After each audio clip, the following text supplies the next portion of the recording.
Namaste, Assalamu alaikum, warahmatullahi wabarakatuh, and marhaba to all our Rohingya Bhai Boy Bakunoro.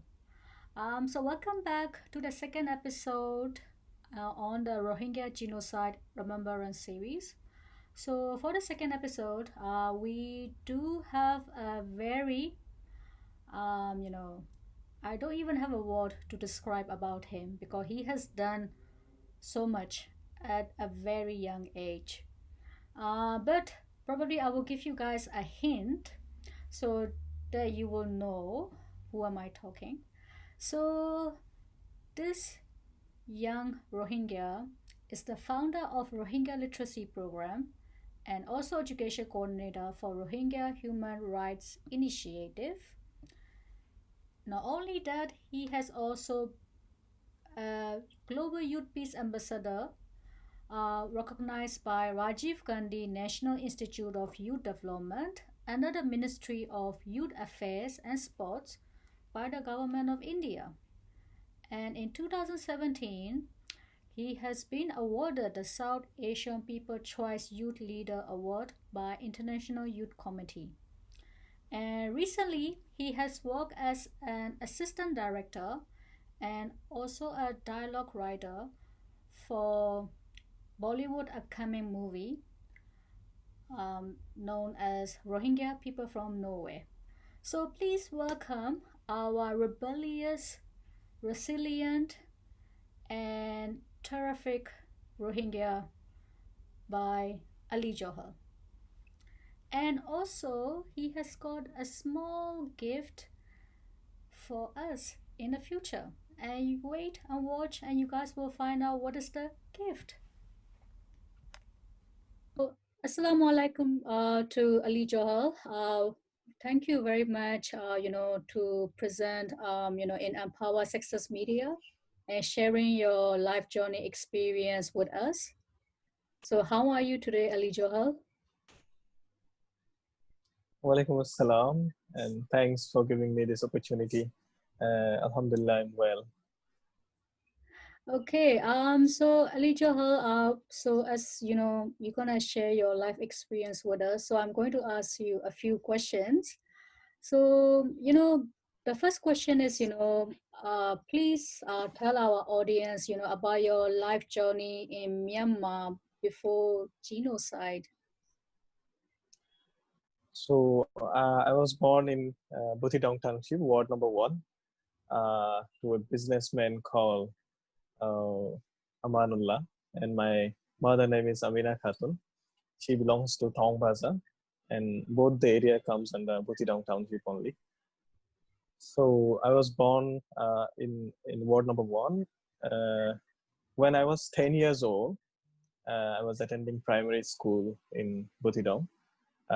We had to leave the country because my father was targeted as my government was targeting businessmen, educated person, wealthy person. So my father came in all these categories.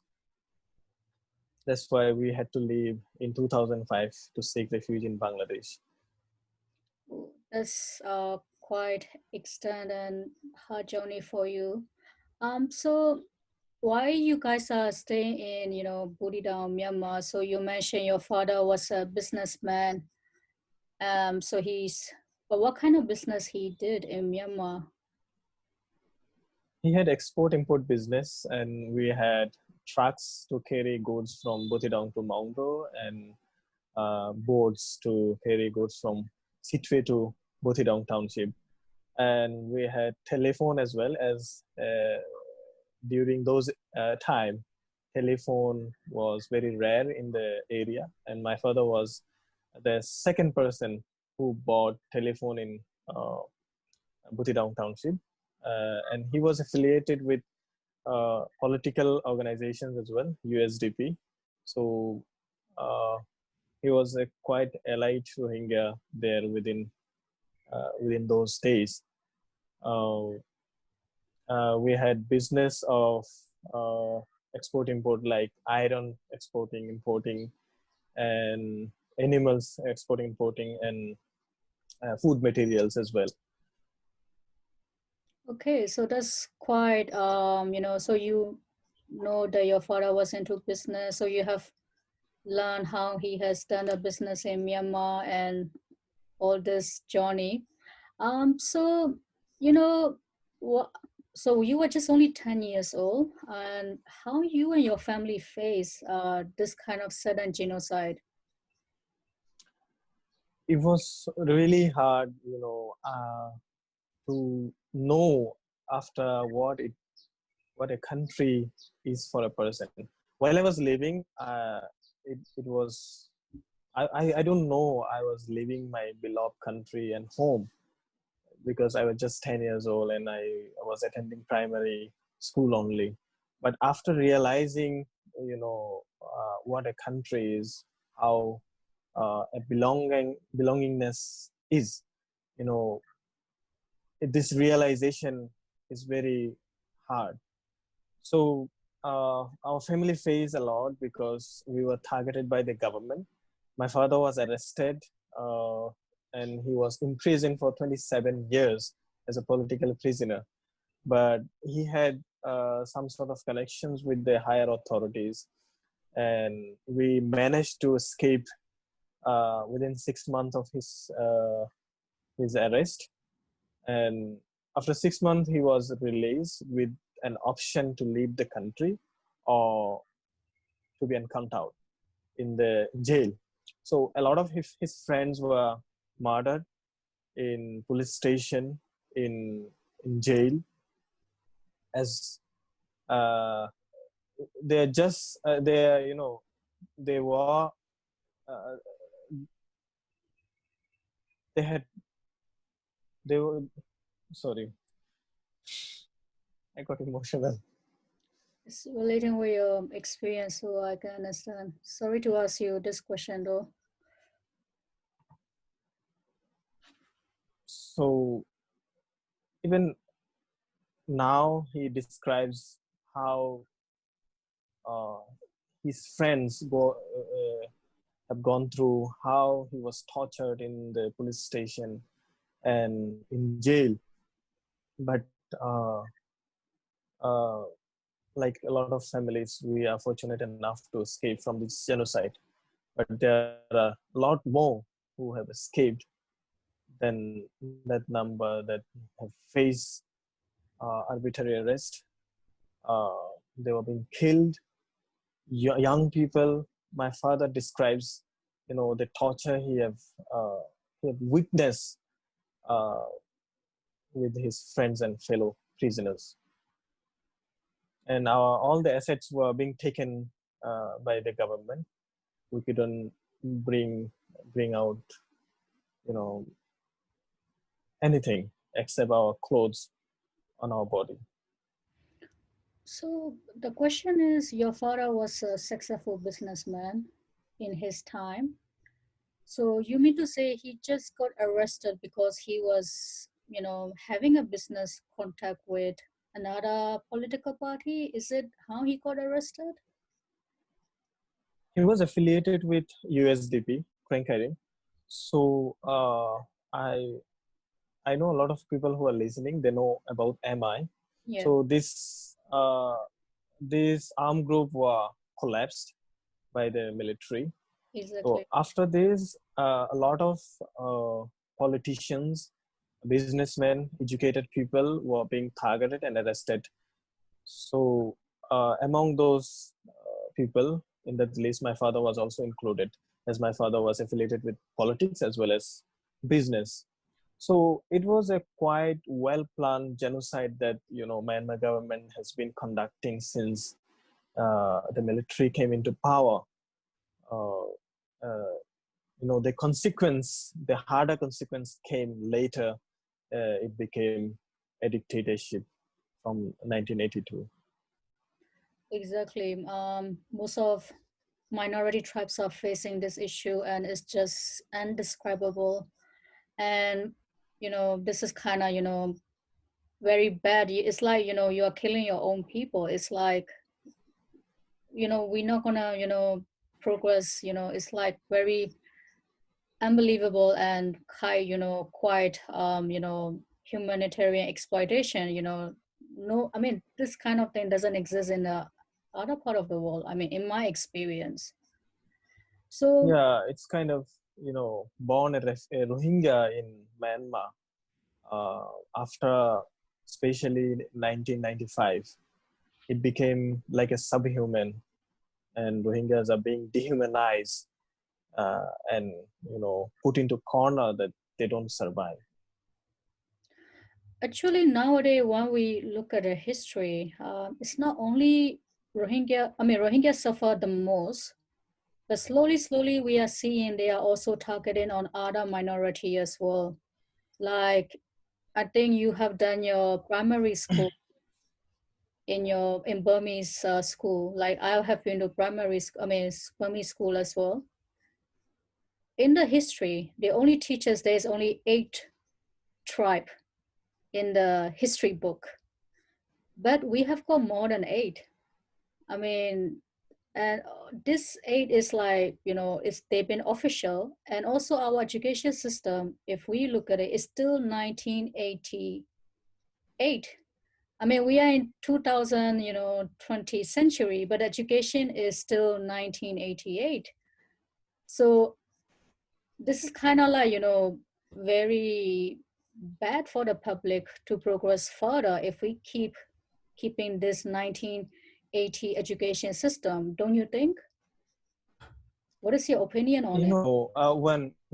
When we look into history of most of the countries, including Myanmar, it is always the majority which dominate the, textbook in terms of written history.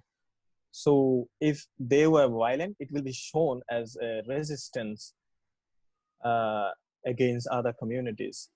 So when the majority were violent on a community or on other communities, so the other communities, they are shown as, terrorists. They're labeled as like that. So in terms of Myanmar, the syllabus you are talking about and the history, the military get uh, disadvantage if the education system is improved. People will be educated and they will speak more about their rights, because they will be well known about their rights and uh, in the country. So that is why I feel one of the main reason they did not change the syllabus and books since long.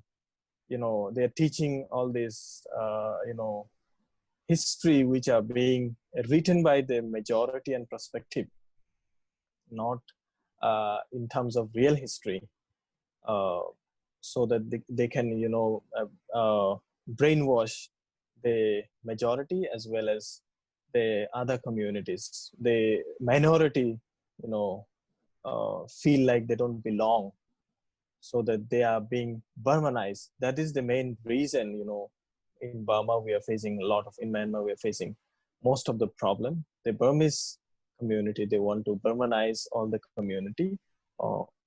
This is not only ethnic cleansing on Rohingyas, but with all the other minority communities belonging to Myanmar. Exactly, which is very correct. So so how you and your family reached to refugee camp Cox's Bazar? How do you guys reach there? Is it by boat or by how? I want to know the story. Yeah. Interestingly, we did not stay in the refugee camp. We were out of the camp, but in the Cox's Bazar only. Uh, we were helped by friends of my father who were in military actually. They helped us to reach till the border. Then from border, they have arranged to cross to Bangladesh.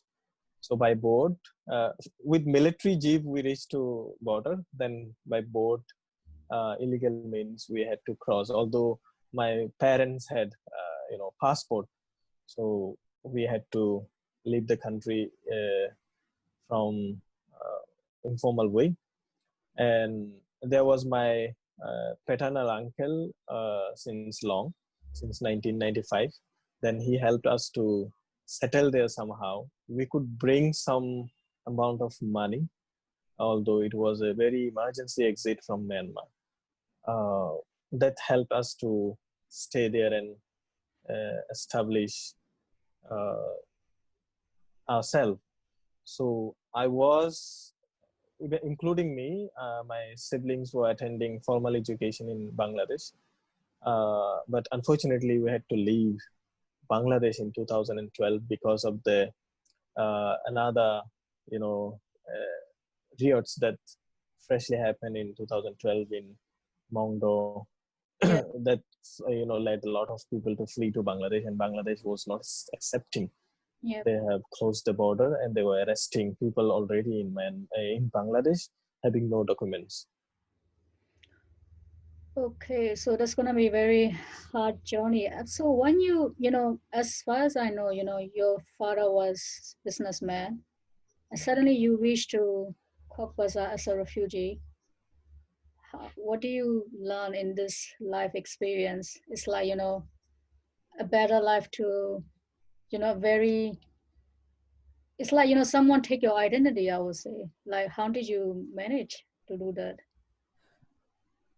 It's kind of, you have everything, then you just lost everything. Yes. So you belong to nowhere. You have nothing. You are just not even a human. That is how you are seen by uh, others. So there are moments that our family became totally hopeless and helpless. Uh, you know, uh, I had two sisters. So one sister, my elder sister, died due to lack of medical attention in Bangladesh. So we had to go through such things. Uh, you know, we had to stay where we did not even imagine uh, uh, our animals to put in Myanmar. So it's kind of quite hard journey. But although we have faced hopelessness and helplessness, I urge all the audience not to become hopeless or helpless, because future is unpredictable. There can be anything. Like now, our family is a little bit secure enough. Now I've finished my graduation from University of Delhi, which is one of the very well-known university in India.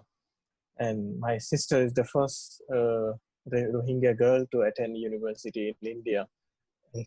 And I am helping other students who have finished their secondary or primary in Myanmar to get into formal education again, who have left their parents in Bangladesh and Myanmar. So yeah, being a refugee is it can be very hard journey, especially being a Rohingya is it makes more harder. But there is always hope. uh, there is a saying in emergency departments in a lot of uh, medical centers that says, without food a person can survive for 40 days, without water a person can survive for 10 days, without uh, air a person can survive for 10 minutes, but without hope a person can survive only for a second. So we must not lose hope. That's a great message for all the audiences. Maybe some of our audiences are watching from the camp as well. So, you were reached to Bangladesh in a Cox's Bazar camp, and how you reached to India, and what made you to decide to, go to India? So when fresh violence started against Rohingya in Myanmar in 2012, a lot of people were being arrested in Bangladesh by the authority who are not having documents, as I mentioned earlier. So as we approached to UNHCR and Bangladesh authority in Bangladesh, but they refuse us to, acknowledge as refugees. Then without having documents, we had no choice than leaving Bangladesh to seek another, risky journey to seek safety. So my elder brother, was in India since 2011. So we contact with him. Then he, told us that UNHCR in India is somehow registering Rohingyas to recognize as refugees. So we thought that is a better option, having recognized as refugees. At least we'll have status. Then we fled to India. It was again another very risky journey. You cross the border, fearing you will be shot to death, How do you and cross that? women. How you cross the daughter? I mean, the border. So we reached till the Bangladesh-India border by bus. It was a one-night journey from Cox's Bazar. Then we had to wait till midnight at the border in the jungle, somewhere where a lot of insects may be there. I was so afraid, not only because I had to cross so risky border You? at the gunpoint, but maybe I was afraid of the in a poisonous insects that might exist there and bite me, and that will lead to another unfortunate things. But fortunately, during the night, it was 1 o'clock. We could cross the border. Then the next morning, we could board train for New Delhi. Okay, but So how old were you guys when you were crossing the border? the express it might. Sorry. How old were you guys though? I mean, when you were crossing the border? Uh, I was 17 years old. I was 16 plus actually. So you know, I don't know why it happens with me. Like I couldn't go for final exam of primary schooling in Myanmar. Then I couldn't attend my final exam of matriculation in Bangladesh. So those were the years I had to leave these both the countries or another journey. So I was 16 plus. Then in India, it was so devastating. I had to work in construction as a laborer, although I was not 18 years old. There was no support from anywhere. Like we had no place to stay. There were already community that was staying in New Delhi. They were staying in tiny shanties where hardly 2-3% can sleep. It is like 5 by 10 feet room where an entire family is staying. So cooking, sleeping, staying, everything is on in that tiny room. So like we were all crying. Like we thought of going back again to Bangladesh or Myanmar. That can be a better choice, we thought. But fortunately, we have met a lot of good people in India who have helped us to integrate. Okay, that was very, I mean, rough journey you've been through. So, like, you say you used to work in a construction area and all this journey you've been through, and you have achieved a lot as well. So like you are the founder of the Rohingya literacy program and also education coordinator for Rohingya Human Rights Initiative, and you have also a global youth peace ambassador, by the Rajiv Gandhi National Institute of Youth Development under the Ministry of Youth Affairs and Sports Government of India. And you are also a award winner of 2017 South Asian Family Choice of Youth Leader.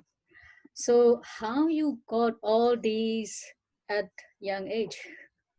Is it because of all these hardship that you've been through? Yeah, that that can be a good point to note. All this hardship made me, more stronger.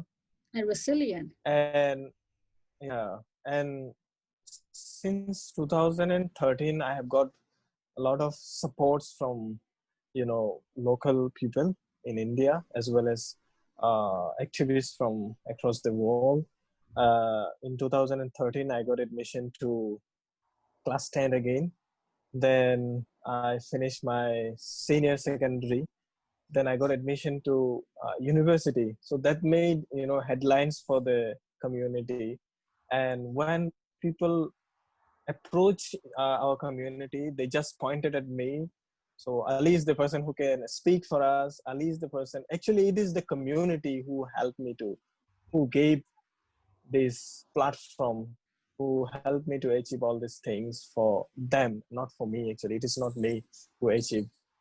Even I mentioned in my speech when I was receiving South Asian People Choice Youth Leader Award in Bhubaneswar town, I said uh, it is not me who achieved this. It is my community and the future leaders that I expect from my community. So since 2016, as I have got a lot of support from local community, then I have started thinking of other fellow Rohingya children.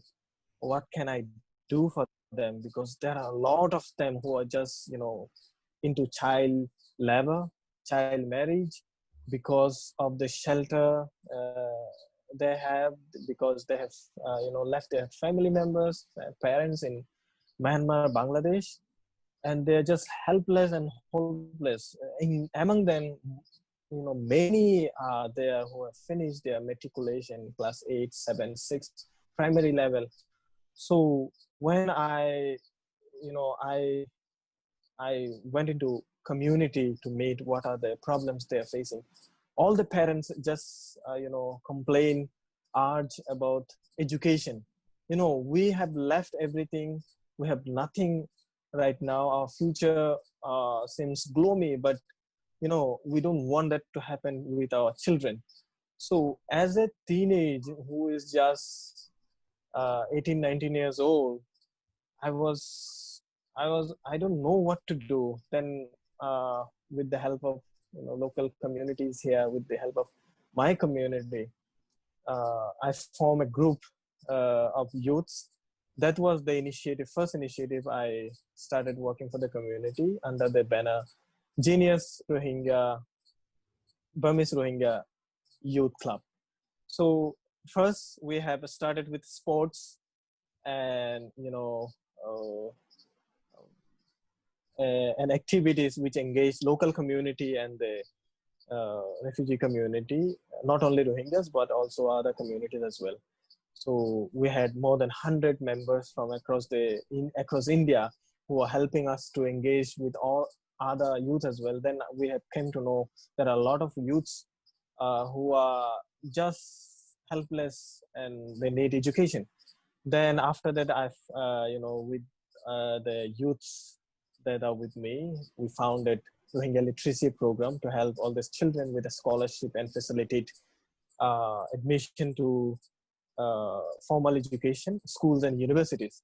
So till now, we have assisted more than 50 Rohingya youths who are completing their matriculation. Most of them have completed their matriculation with shelter, food, education, and from them, now 4 of them have reached till university. So that is how we have been doing. Then Rohingya Human Rights Initiative is another organization we have established and we have registered with Indian government to help our community in broader sense, not only education. So as I was interested from the beginning to help my community with education, so I chose, they asked me to choose a position where I can be fitted in. They offered me, then I said, okay, I don't need any other position, just I will work for the education. You can make me fit into anywhere. So as a speaker and as a editor, as an education coordinator, I have been working. And sometimes if there is emergency happen, like fire incidents happen in Jammu, Haryana, in Delhi, unfortunately, many families, like in Delhi, 50 families lost their everything, shelter and belongingness. In Haryana, Jammu, so I have led, our groups for emergency support. We have raised fund. Even during pandemic, we have reached out to more than 3,000 families in India. So the Rohingya families are around 5,000 in entire India. So we have reached out to all the other families as well through other organization where they're staying. But directly we have reached out to more than 3,000 families with ration support, monetary support, mental and you know mental support, uh, and educational supports as well. So now I had some centers in many locations. We have informal centers, education center for children and women, where we, kind of give them bridge classes to prepare them for formal education, so that they can be fit into formal education according to their age, especially the children. So we are happy to help, our thousands of children get into formal education again. In a host country, we are coordinating with government. So this youth ambassador title was offered to me by Rajiv Gandhi National Youth Development under the ministry, uh, after looking into my work and journey that I have been doing. So every year they offer this award to 30 resilient and extraordinary youths from across the world. So I have been fortunate enough to represent Myanmar twice in this award, in You deserve 2016 and 17.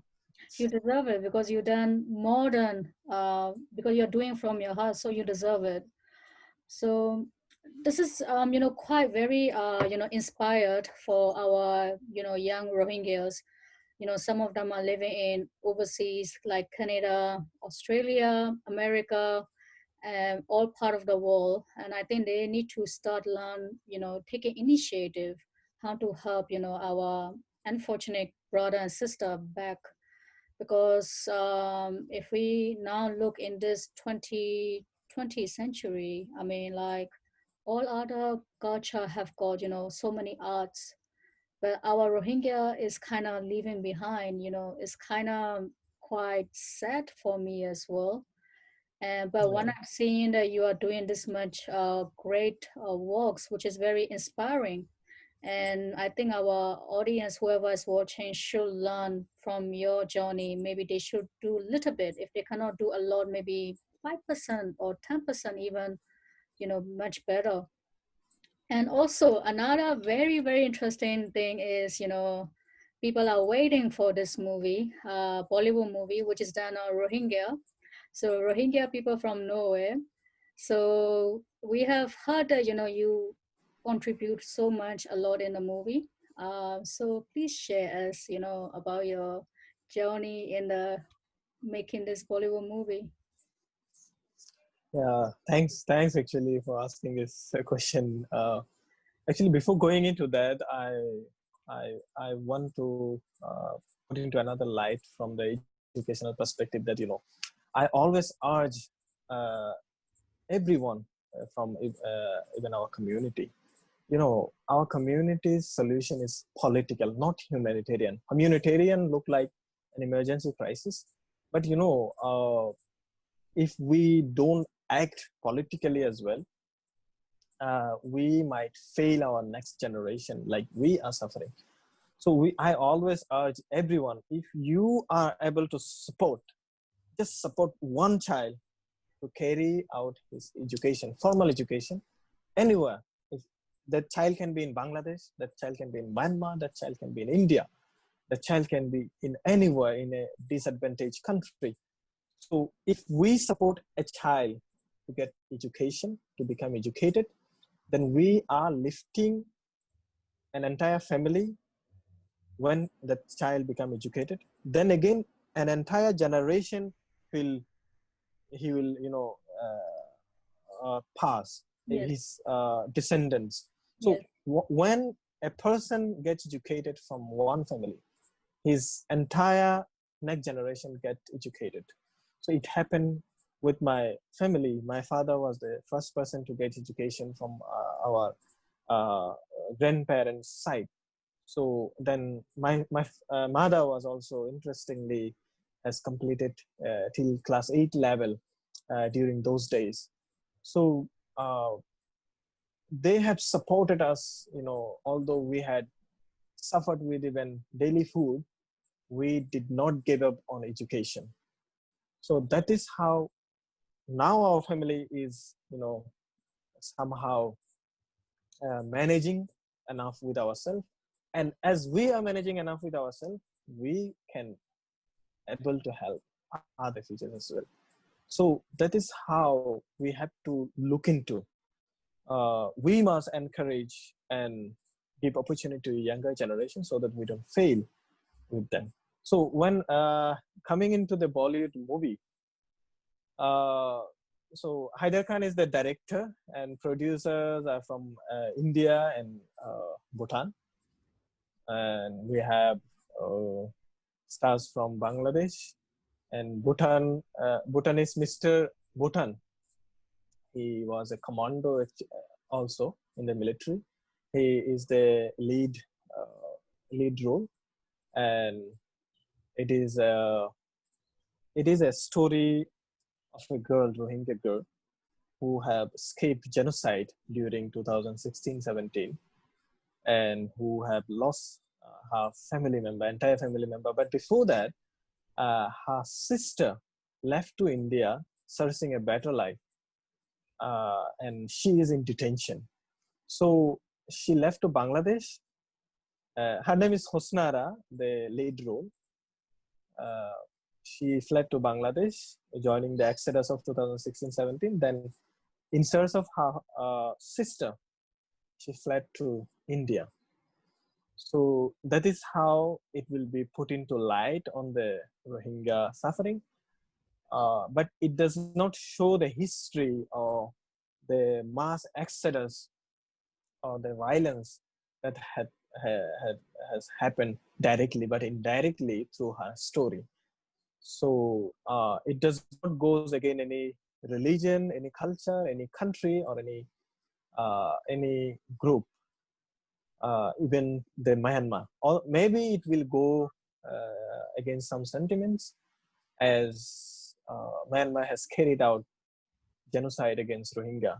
So to put into that light, it can be against their argument, but it is on the argument of the international community and the Rohingya perspective. So I have written most of the Rohingya dialogues for the lead role, and we have a child as well Wow. who plays a Rohingya role. So his dialects was the most interesting part. I have enjoyed a lot. So he has no much dialogues, but uh, you know, preparing him and assisting him, helping him to look like a Rohingya child, acting like a Rohingya child was the most interesting part. I have enjoyed a lot. And again, the lead role, Husnara, I was fortunate to assist her in makeups and all. Although I was not a makeup artist, I have helped the makeup artist to Yes. help the makeup artist to help her look like a Rohingya. So she has done excellent job. She will be speaking in Rohingya. Although we have faced hardship because she is a Bangladeshi and she belongs to Dhaka, she has no Rohingya accent. It That's a was great point that you mentioned. Like, if we look at like Burmese military, they said they excluded us because by blaming that, we are kind of like Bengali because we are not like hmm, Burmese. If you look at back their debate, and that's where military has done it. But now you are saying a Bangladeshi girl from Dhaka hard for her to speak Rohingya language. I mean, there's a valid point. I mean, you know, this kind of thing is like, I mean, you have mentioned how it's because many Burmese, like Buddhist Burmese, they assume that our language, our culture, our, everything is similar to, Bengali, which is no, which is totally wrong. I mean, that one, I think you have, Actually, yeah, it can be very invalid argument saying a person who belongs to Bangladesh plays a Rohingya role, will lead to this argument because a lot of Hollywood movies they shows superheroes. yeah, Are they superheroes? They're not superheroes. They are made superheroes just to entertain people. So they are professional. Uh, like acting is a profession. So she is a professional. We tried to search a Rohingya girl, but we needed someone who knows a broken Hindi as well as Rohingya. So uh, then we have got a lot of auditions. Uh, Unfortunately, we couldn't find a Rohingya girl. There are perspective as well as barriers, and a Rohingya girl playing a role in Bollywood might lead to a lot of controversy. I know you are facing a lot. I go through the comments you face. So uh, that's another point that we looked into. And again, we have got auditions from Rohingyas as well. But unfortunately, according to the character, the audition could not fit into. But the first audition, Mithila, her name is Mithila. She's the Bangladeshi model we hired. She, her first audition was, excellent. Then the director called her to Mumbai. Then physically we took her audition, click photographs and videos. So he was. We couldn't think of a better person than her for that point. Maybe in future, if we go for other, more movies on Rohingyas, now we have got a lot of approach from Rohingya models as well. So we will look into that. So as I have got a tiny bit of experience working with Haider Khan directly with him, staying with him for months, assisting him in cameras and dialogues and everything.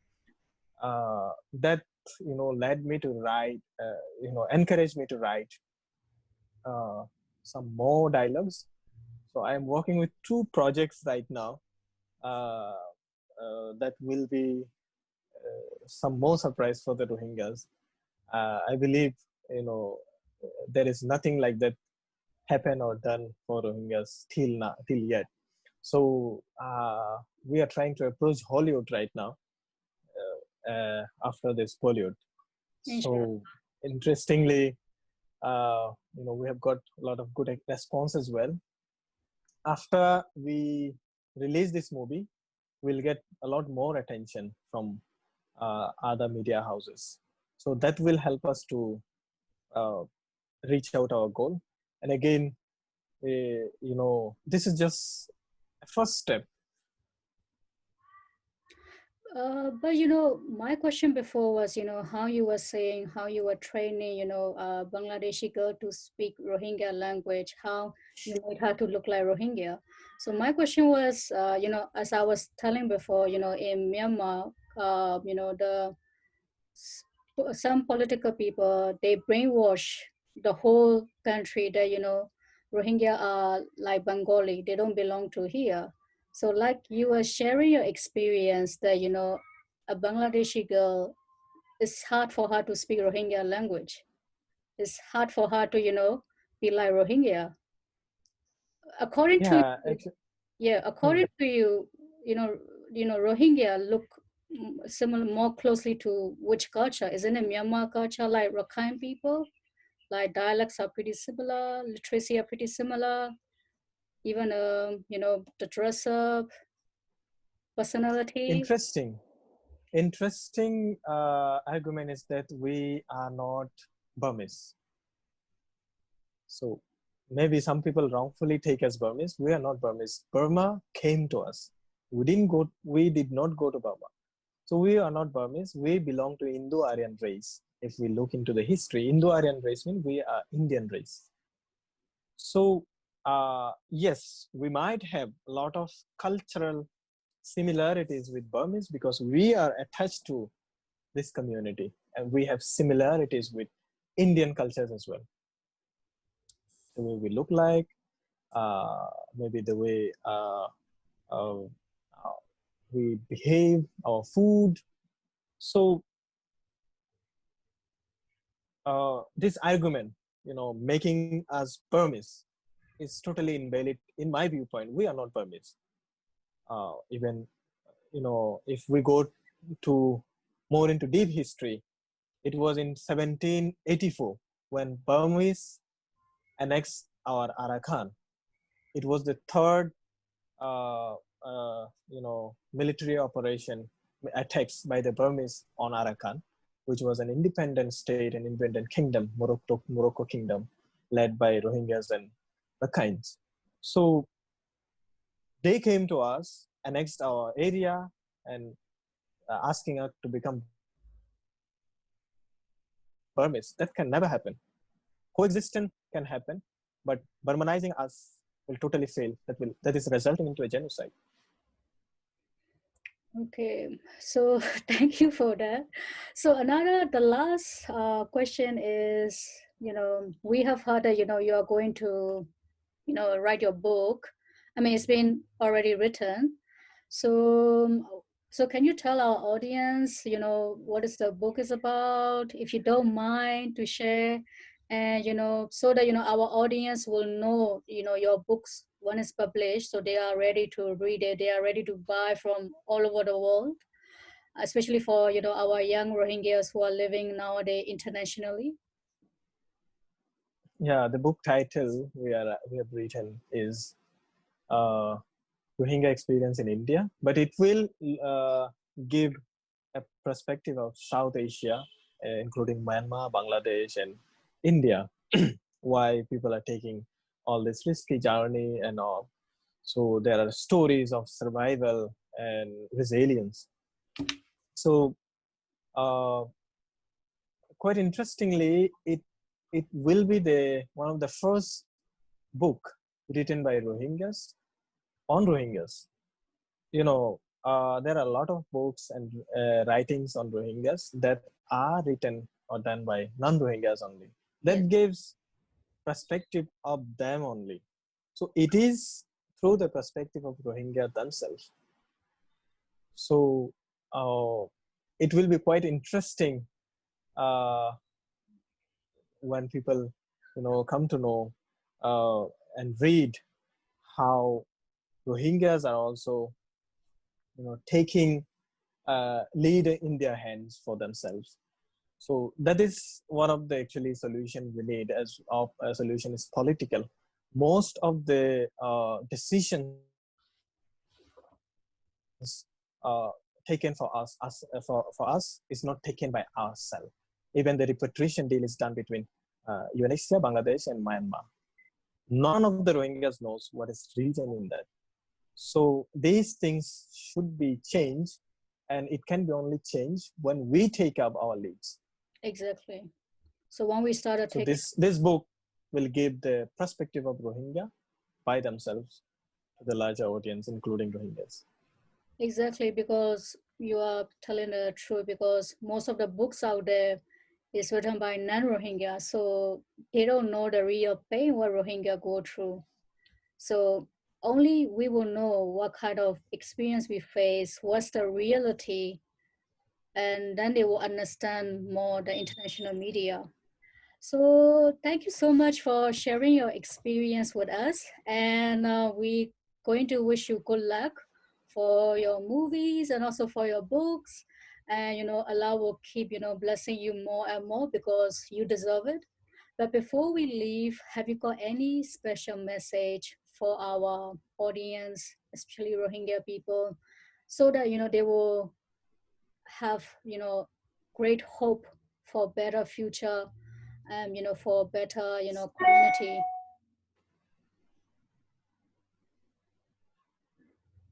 You Maybe know, maybe you can also speak in Rohingya language as well if it is much easier for you. it's okay. I think better in Rohingya because I'm addressing the Rohingyas.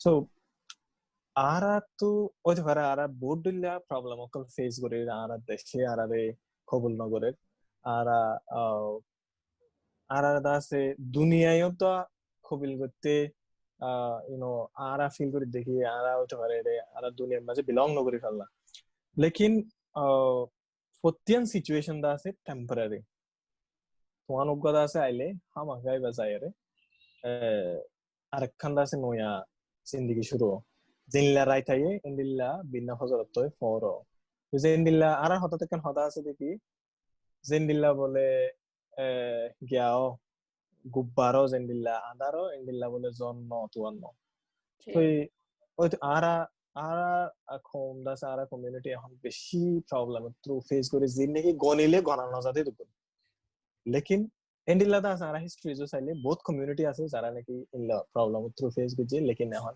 দুনিয়ারে role করে তারা sí, তো আছে যে হনো সত্য আর ফয়েন্দরে ভূমিকা লজা দিয়া হতে ইয়ান করা পড়বে ইয়ান আর সত্য পাম্মার প্রতিটা ইউথ আর প্রতিটা লিডার আছে জিম্মা sí, আরেকখান জিনিস আর যদি আছে একটা পার্সপেক্টিভ আছে দেখি বলি হইলে রোহিঙ্গা কল আছে বেশি ডার্টি ইন্ডিলা গলত হামকল করে ইন্ডিলা একটা পার্সপেক্টিভ আছে ইয়ান কেলা বলি হইলে রোহিঙ্গা কল যে নাকি এলাইট আছে যারা নাকি সাফ সুতরা আছে sí, হতে চাইলে যারা সাফ সুতরা কল আর ইতরা মন তো আয়রে আয় রোহিঙ্গা হয়ে জ্ঞান নগরতে এক্সপ্রেস নগরতে তালা বলি যেন নাকি আর আর সিস্টার পেনসেন্টার মেইন এদা আছে নিজরে নিজের রোহিঙ্গা হয়ে আছে প্রাউড ফিল করে ইনলা আরো যে নাকি রোহিঙ্গা হিডেন হতে এলাট রোহিঙ্গা কল তারা তো আছে মন তো আহরিব এন হইলে ইয়ান পপুলার কালচারে যাবে এখন পপুলার কালচারে রোহিঙ্গা কল রিফিউজি ঠাইন তাকে ইন আছে হসারা ইন্দিল্লা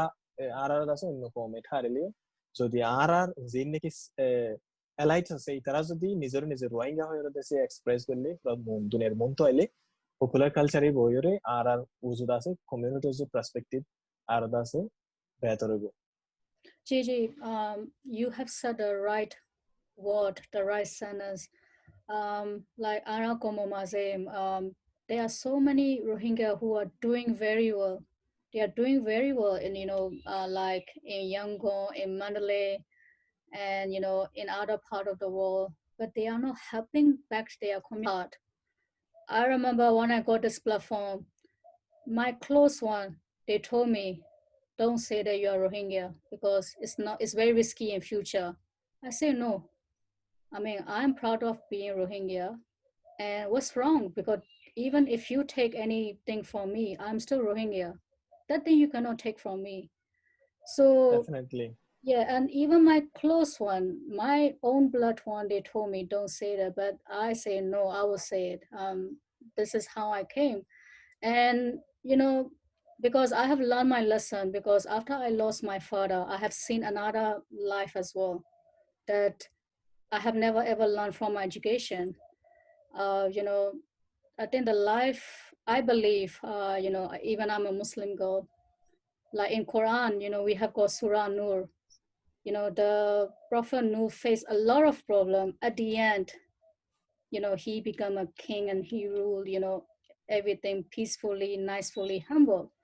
So I look at in that way because today our people are facing a lot because inshallah in future we will be successful in the international platform. So we have to be patient, humble, helping each other. I mean, if we go like this, maybe soon we will succeed. I mean, that's how I look at and view in the way. And the reason I came out because in Australia, not that many things speaking up for Rohingya in Australian media. So I was like, I got a platform. Okay, let me contribute something for my people because I have seen my Nana have done so much for my community. And even till now, wherever I go, I have been known as Habibullah granddaughter, not Bakhin daughter. and that hit my heart. So that's why I was like, okay, this is my time. I can do something. Maybe even 1% would be fine, or 5%. At least I've done something for my community. Every successful journey starts with hardship and challenges. But we have to start somewhere. Exactly. So once again, Ali Johal, thank you so much, for telling us your life journey, especially for our younger Rohingyas, whoever having hardship. This is a courage for them, so they will get courage from this video, and I'm 100% Yeah, sure maybe one person will start doing something, for his education and for our community. If anybody need help or something, they can approach Ali Johal or me. We will, of help course. each other some, in small platform or bigger platform. So once again, thank you so much, Ali Johal, and Allah bless you all the best and your family, and please keep doing, the great work, and Allah give you more and more strength to make, our community stronger and more famous in Bollywood and also in Hollywood as well. I'm waiting for the Hollywood as well. Yeah, thank you so much for this opportunity. Actually, it is the first time I have came out with my journey. I have expressed part of my journey, but entirely I haven't expressed anywhere. It is the first time I have came out publicly and with my entire journey. I hope people will like it and people will get experience from it. And my final message will be never, never, never, ever give up. That's There are bad time, but there are quite good times as well, good people as well in the world. A lot of people are there who are to support, who are to help, and things will get better. Not maybe very soon, but definitely. inshallah, it will get better. Thank you so much. Thank you so much.